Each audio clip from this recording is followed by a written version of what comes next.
नमस्कार। ज्ञान विविध जीवन में आपका स्वागत है। हम कक्षा 11 का पाठ दूसरा पढ़ रहे हैं। पाठ का नाम है मियां नसीरुद्दीन और इसकी लेखिका है कृष्णा सोनी।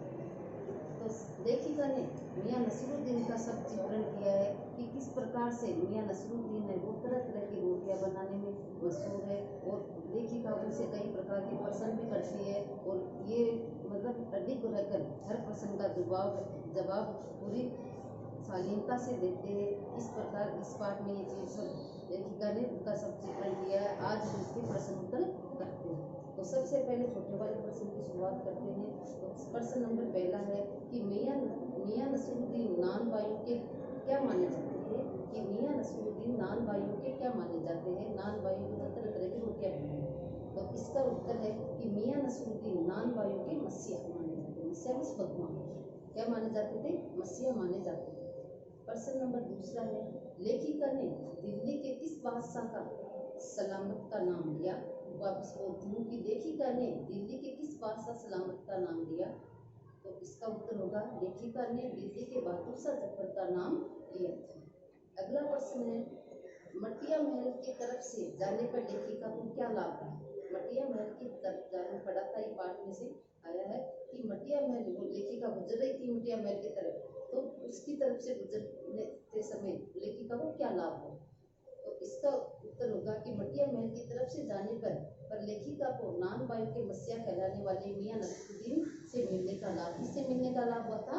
मियां नसीरुद्दीन से मिलने का लाभ हुआ था। अगला प्रश्न है कि नसीरुद्दीन ने नान वायु का पेशा किससे सीखा था। कि नसीरुद्दीन ने नान वायु का पेशा किससे सीखा था। नान वायु का बताया था कि जो रोटी बनाने और रोटी बेचने में मशहूर है।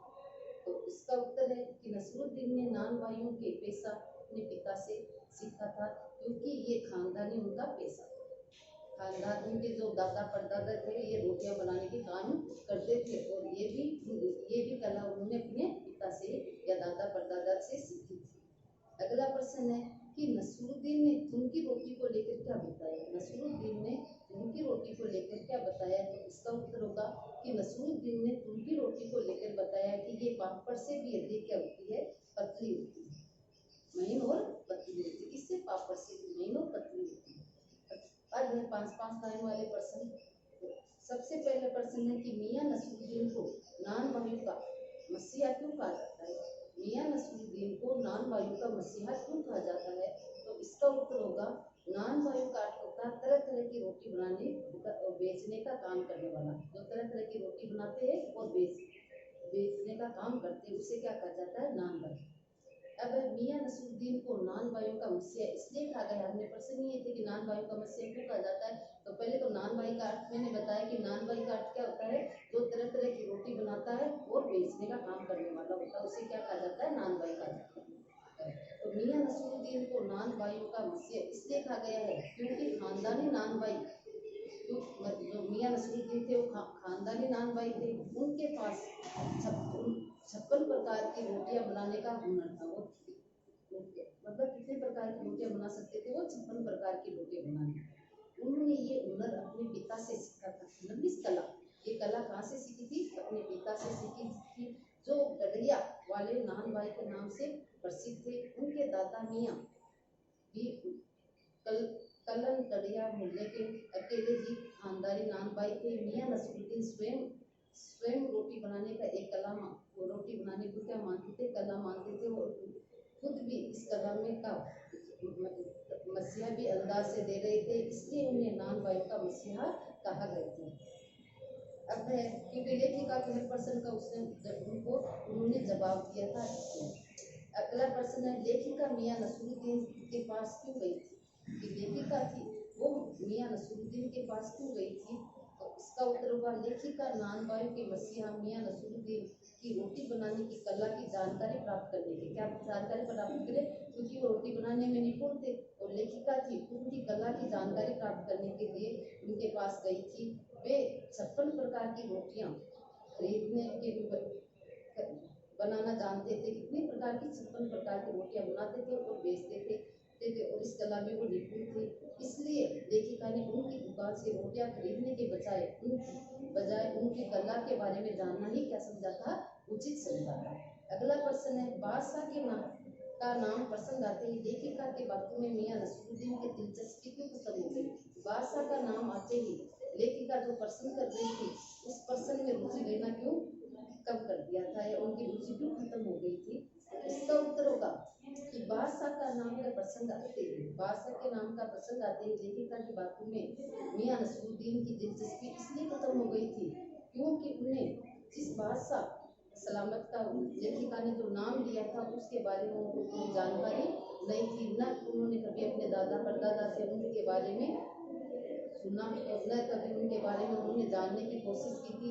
इसलिए लेखिका ने जो प्रश्न का पूछा था उसका वो सही ढंग से क्या नहीं दे सके, जवाब नहीं दे सके थे, इसलिए उनकी दिलचस्पी थी वो क्या हो गई थी, कम हो गई थी और उनके सामने ये प्रश्न कठिन भी था, उसका जवाब देना कठिन था। अगला प्रश्न है, मियां नसरुद्दीन का सब चित्र लेखिका ने कैसे खींचा?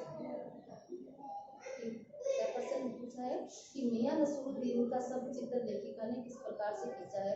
तो इसका उत्तर होगा, लेखिका ने खानदानी नाथ भाई मियां नसरुद्दीन का सब चित्र खींचते हुए लिखा है कि हमने अंदर झांक कर देखा तो मियां चार पांच पे बैठे क्या कर रहे थे, बीड़ी पी रहे थे, बीड़ी का मजा ले रहे थे। मौसम की मार के कारण आंखों में क्या हो गई थी, काइयां जम गई थी, उनके चेहरे पर क्या धुरियां पड़ गई थी और मस्तक पर मजे हुए कारीगर, लेकिन उनके चेहरे पे धुरियां पड़ने के कारण भी उनके चेहरे पे क्या थी, थोड़ी चमक थी, अर्थात वो अपने आप में मजबूती में इस रोटियां बनाने में प्रसिद्ध, इस प्रकार वो अपने आप में गर्व भी महसूस कर रहे थे। अगला प्रश्न है, मियां नसरुद्दीन की कौन सी बातें आपको सबसे अच्छी लगी है? मियां नसरुद्दीन की कौन सी बात आपको सबसे अच्छी लगी है? तो इसका उत्तर होगा, मियां नसरुद्दीन की दो बातें हमें अच्छी लगी है। पहले तो है कि स्वयं को कलाकार नानबाई कहलाना, तो पहली तो उनकी क्या कौन सी बात है कि स्वयं को वो क्या कहलाते थे, कलाकार और नानबाई कहलाना। दूसरे, वर्तमान समय में नानबाई का कद्दार की कमी बताना, अर्थात नानबाई के अर्थात जो रोटियां बनाने में निपुण होते उसके लोग क्या करने करते, कतरन नहीं करते। ये दो बात उन्होंने बताई। वस्तु वर्तमान में परंपरागत कलाओं का महत्व बढ़ते हैं, जो वर्तमान में जो हमारी जो वर्तमान स्थिति आ गई है उसमें क्या है, रोटियां बनाने की कला क्या हो गई है, रोटियां रोटी बनाने वाले कलाकार को महत्व कम दिया जाता है, बल्कि उसको महत्व दिया जाता है पिज्जा बर्गर, इन चीजों को ज्यादा लोग पसंद करते हैं, जिसके कारण धीरे धीरे जो रोटियां बनाने की कला है वो क्या हो रही है, खत्म हो रही है। अगला प्रश्न है कि मियां नसरुद्दीन के अनुसार हुनर सीखने के लिए किन किन बातों की आवश्यकता होती है? तो दो बातें बताइए। तो सबसे पहले मेहनत और लगन, इन दो बातों की आवश्यकता होती है। मियां ने दो बातें बताई थी कि सबसे पहले तो क्या होनी चाहिए, लगन होनी चाहिए, किसी भी कार्य को करने के लिए लगन होनी चाहिए। दूसरी क्या होनी चाहिए, मेहनत, क्योंकि बिना लगन और मेहनत के बिना किसी कार्य को हम सीख नहीं पाते। किसी भी कार्य को सीखने के लिए इन दो चीजों की आवश्यकता होती है। सबसे पहले तो क्या होती है, लगन, कि जिस चीज में जिस कला को हमें सीखने के लिए अर्थात हमारे मन में लगन होगी तभी वो कार्य हम कर पाएंगे और उसके लिए हमें मेहनत भी करनी पड़ती है। तो इन दो चीजों की मियां ने आवश्यकता बताई है। तो इसका उत्तर किस प्रकार से है, देखो कि मियां नसरुद्दीन के अनुसार हुनर सीखने के लिए दो चीजों की आवश्यकता होती है, लगन और मेहनत। बिना निरंतर अभ्यास की आवश्यकता हो तो तभी आदमी या किसी भी दक्षता प्राप्त करता है, कुशलता प्राप्त कर सकता है, क्योंकि किसी भी चीज को सीखने के लिए उसकी अभ्यास की क्या पड़ती है, आवश्यकता पड़ती है और आवश्यकता के कारण ही उस चीज को वो या मतलब जो दक्षता प्राप्त कर सकता है, तभी आदमी उस दक्षता को प्राप्त करता है। उदाहरण के लिए जब बच्चा है उस्ताद के पास पढ़ने बैठता है तब उस्ताद बच्चे को अलिफ क्या करता, पूरी वर्णमाला का ज्ञान कराता था। जब बच्चा नया स्कूल में जाता है तो सबसे पहले अध्यापक क्या करता है, उसे जो शुरुआत जो वर्णमाला की शुरुआत है वो सबसे पहले अर्थात जो नीची क्लास है उसमें बैठाता है, क्योंकि सीधी वो बड़ी क्लास में उसे नहीं बैठाता है।